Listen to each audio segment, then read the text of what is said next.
Hello! Aujourd'hui je viens pour vous faire une vidéo revue sur une palette dont je vous ai déjà parlé il y a quelques temps et que j'ai fini de tester, donc je vais pouvoir vous en donner mon avis aujourd'hui. Donc il s'agit de la palette Too Faced Sugar Pop, et non ce n'est pas la Sweet Chocolate Bar qui n'est pas encore sortie en France.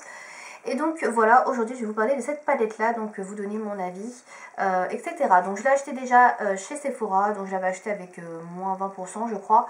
Je sais plus exactement, enfin bref, je l'avais avec une carte cadeau, donc je sais plus combien je l'ai eu.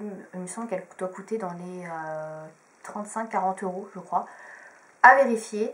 Voilà, donc c'est une petite palette puisqu'elle est environ aussi grosse que ma main. Voilà, le packaging est très joli, donc vous avez des petits macarons et derrière vous avez la composition de la palette. Donc à l'intérieur de l'emballage carton, parce que c'est quand même ce qui nous intéresse, hein, c'est quand même pas l'emballage qui est le plus intéressant. Donc vous avez la palette qui est comme ceci, qui est également super mignonne. Voilà. Et donc c'est un emballage métallique très costaud, donc ça c'est vraiment pratique, et à emmener en voyage, c'est vraiment plutôt pas mal. Voilà, donc à l'intérieur de cette palette, vous avez la petite carte, donc ici qui est à la place du miroir. Donc une petite carte sur laquelle vous avez 3 idées de maquillage à réaliser avec cette palette. Donc ça s'ouvre comme ceci. Et vous avez à l'intérieur donc des idées de look, etc. À créer si vous n'avez pas trop d'idées. Donc voilà, 3 idées. J'en ai fait 2 sur 3. Le dernier, j'aime pas trop. Je le trouve plutôt pas mal. C'est vrai que c'est des bonnes idées et ça fait de jolis maquillages. C'est vrai que quand on n'a pas trop d'idées, quand on achète une palette ou quand on ne sait pas trop quoi faire, voilà, c'est assez pratique et c'est assez cool. Voilà.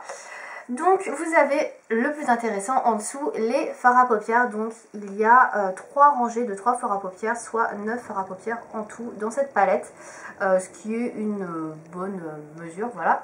Donc comme vous pouvez le voir, c'est plutôt des fards colorés puisque c'est une palette pour l'été.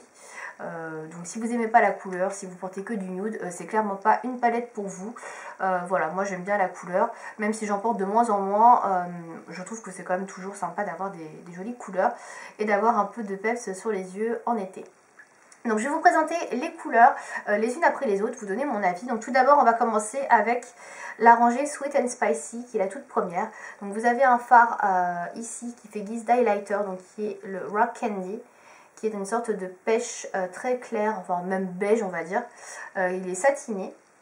Juste à côté vous avez le fard Macaron, je sais pas trop comment ça se prononce, voilà, qui est un orangé. Alors l'orangé c'est pas très facile à porter, même moi j'avais peur, mais avec des yeux verts comme les miens ou des yeux marrons, je trouve que ça va vraiment très bien. Et enfin le dernier fard le plus foncé qui s'appelle Malted Milk Ball, qui est un marron légèrement irisé, qui est très joli et qui est bien pigmenté. Voilà, donc pour les trois premiers fards de cette rangée. Donc j'ai fait un look avec ces 3 fards là. Je crois qu'il est sur le blog, vous pourrez aller le voir. Donc c'est assez spécial, j'avoue qu'au début j'avais un peu de mal à m'y faire, mais c'est plutôt joli. Ensuite vous avez la deuxième rangée, les Sugar Plums. Donc là c'est plutôt la rangée avec les prunes. Donc vous avez le Strawberry Ice qui est le fard principal, qui est un violet lilas on va dire, pastel, donc qui ressemble à ça. Donc il est légèrement satiné on va dire, hein. Ouais, très légèrement, hein. Il est plus mat que satiné pour moi. Ensuite vous avez le Sugared Violet qui est comme ça, qui est dans une sorte de violet un peu myrtille, très intense. Voilà, vous voyez sûrement les reflets là, je pense un peu bleuté. Je le trouve très très joli celui-ci, il est très bien, notamment en guise de liner ou alors pour faire un coin externe. Je trouve qu'il est vraiment de plus bel effet. Et enfin vous avez une sorte de prune qui s'appelle Blackberry, donc cassis un petit peu quoi comme couleur, donc qui ressemble à ça. Pareil, celui-ci est superbe pour faire un coin externe, un creux ou tout simplement un smoky. C'est vraiment un super fard. Je trouve qu'il est très très pigmenté, pareil très joli, et celui-ci est mat. Ensuite vous avez la dernière rangée qui s'appelle Candy Coated, voilà. Et le premier fard qui est le fard eyeliner, le fard principal, donc qui est le Peach Fuzz, donc qui comme son nom indique est un pêche très clair, un pastel. Voilà, donc il fera bien guise de liner, n'importe quoi, d'highlighter, ou alors pour unifier une paupière mobile, c'est parfait.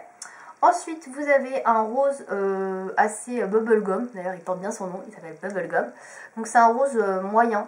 Alors ça, je vous avoue, ça doit être le fard que j'ai le moins porté de cette palette, parce que le rose, je trouve pas ça facile à porter comme couleur, et même s'il est super joli, il est très très bien pigmenté. Moi le rose j'ai un peu de mal parce qu'en fait je trouve que ça donne vite un regard un peu fatigué, un peu malade. Donc j'ai un peu de mal à les utiliser les roses en général, je les mélange avec d'autres couleurs. Mais c'est vrai que celui-là c'est celui que j'ai sûrement le moins utilisé parce que voilà, j'ose pas trop le porter. Je trouve qu'en liner ou en ras de cils ça fait vite un air un peu malade. Voilà, donc voilà, j'ai un peu de mal. Et enfin le tout dernier c'est le Blue Raspberry, qui est en bleu turquoise, hein, en bleu vert, bleu émeraude. Très très jolie couleur. Alors celui-là je l'ai porté plusieurs fois. J'aime beaucoup le porter en liner. Je trouve qu'il est vraiment très joli. Ça fait vraiment un joli regard. Ça fait un petit peu émeraude, etc. Je trouve que ça fait vraiment du plus bel effet. Ou alors le porter un petit peu en coin externe, etc. Bien estompé. Par exemple avec le fard qui est ici, là, le pêche. Il est plutôt pas mal. Par contre j'arrive pas à les marier ces trois là ensemble. Il propose un look en fait dans les cartes, mais je trouve pas ça très joli. Et ouais, j'ai pas essayé de marier tous les trois. Je trouve que c'est pas la plus belle chose à faire entre guillemets. Donc j'aime bien en général utiliser le rose avec le violet. Et celui-ci je l'utilise en général seul, ou alors je le marie un peu avec les couleurs les plus claires. Voilà, donc comme vous avez pu le remarquer, c'est quand même une palette qui est très bien pigmentée, à part les couleurs les plus claires qui restent quand même un petit peu en tout en dessous, mais ça reste quand même bien pigmenté. Sinon toutes les couleurs foncées sont vraiment très très bien, de bonne intensité, etc. On peut faire de très jolis maquillages avec. Alors après il faut savoir manier les couleurs, avoir des idées, parce qu'effectivement c'est pas toujours facile d'utiliser du orange, du turquoise ou du rose bonbon, mais globalement, je trouve que c'est une très jolie palette pour l'été. Elle paie pas de mine, elle est toute petite, on peut l'emporter en voyage et ça met tout de suite beaucoup de gaieté sur un maquillage. Je trouve que c'est vraiment du plus bel effet. Voilà. Donc moi je l'aime beaucoup cette palette là. Elle n'est pas indispensable clairement. Si vous me demandez est-ce qu'il faut l'avoir dans sa collection, clairement non, il ne faut pas l'avoir dans sa collection. Une palette de neutre comme ça, comme la Natural Eye ou la Boudoir Eyes sera très bien. Je pense que c'est beaucoup plus à avoir dans sa collection que ça. Ça, typiquement, c'est une palette que je vais utiliser en printemps et en été. Donc actuellement, là, je l'utilise pas mal. Mais en automne-hiver, beaucoup moins. À part peut-être les tons un peu violacés, marron, qui eux se marient toujours à toute époque. Mais sinon, ouais... en dehors de ça, moi du orange, du rouge ou du turquoise, j'en utilise pas non plus des tonnes pendant l'année. Donc voilà. Alors c'est pas une palette indispensable. Si vous n'avez pas de couleur, elle peut être sympa puisque vous avez quand même de jolis mélanges avec des fards plus neutres et des fards un peu plus foncés. Donc ça vous permet un peu de contrebalancer ces touches pop de couleurs. Mais ouais, c'est pas une palette indispensable clairement chez Too Faced. Même si je la trouve très réussie. Les fards sont tous très bien pigmentés, ils sont super jolis. Voilà, il n'y a rien à dire là-dessus. Le packaging est top, très joli, compact, facile à transporter. Donc voilà, moi c'est une palette que je recommande. Si vous me demandez si je la trouve bien, je la trouve très bien. Mais après, c'est pas non plus une palette indispensable à une collection. Ou si vous voulez acheter une palette, vous savez pas trop quoi acheter, c'est pas the palette to buy entre guillemets. Voilà, moi chez Too Faced, je recommande notamment bien évidemment la Chocolate Bar, qui est pour moi une palette incontournable. C'est une palette qui vous servira toute l'année, que ce soit le printemps, l'automne, l'hiver, etc. toute l'année. Ça, voilà, c'est une palette de mi-saison, on va dire, de saison, voilà, de belle saison. Quand il fait beau, c'est plutôt son rôle. Voilà, donc en tout cas... si vous hésitiez sur la palette Sugar Pop, moi je la trouve super. Elle est bien pigmentée, les couleurs sont belles. Si vous aimez les couleurs, faites-vous plaisir. Et celle-ci, je pense qu'elle devrait vous ravir. Voilà. Si vous avez d'autres questions par rapport à cette palette Too Faced, n'hésitez surtout pas à me dire ça dans les commentaires. Puisque j'ai l'impression que la vidéo est rapide, mais j'ai pas trop de mille choses à dire. Donc voilà, je l'aime bien. Et c'est tout, c'est le principal, voilà. Donc voilà, j'espère que cette vidéo vous aura plu. Et je vous dis à bientôt. Salut!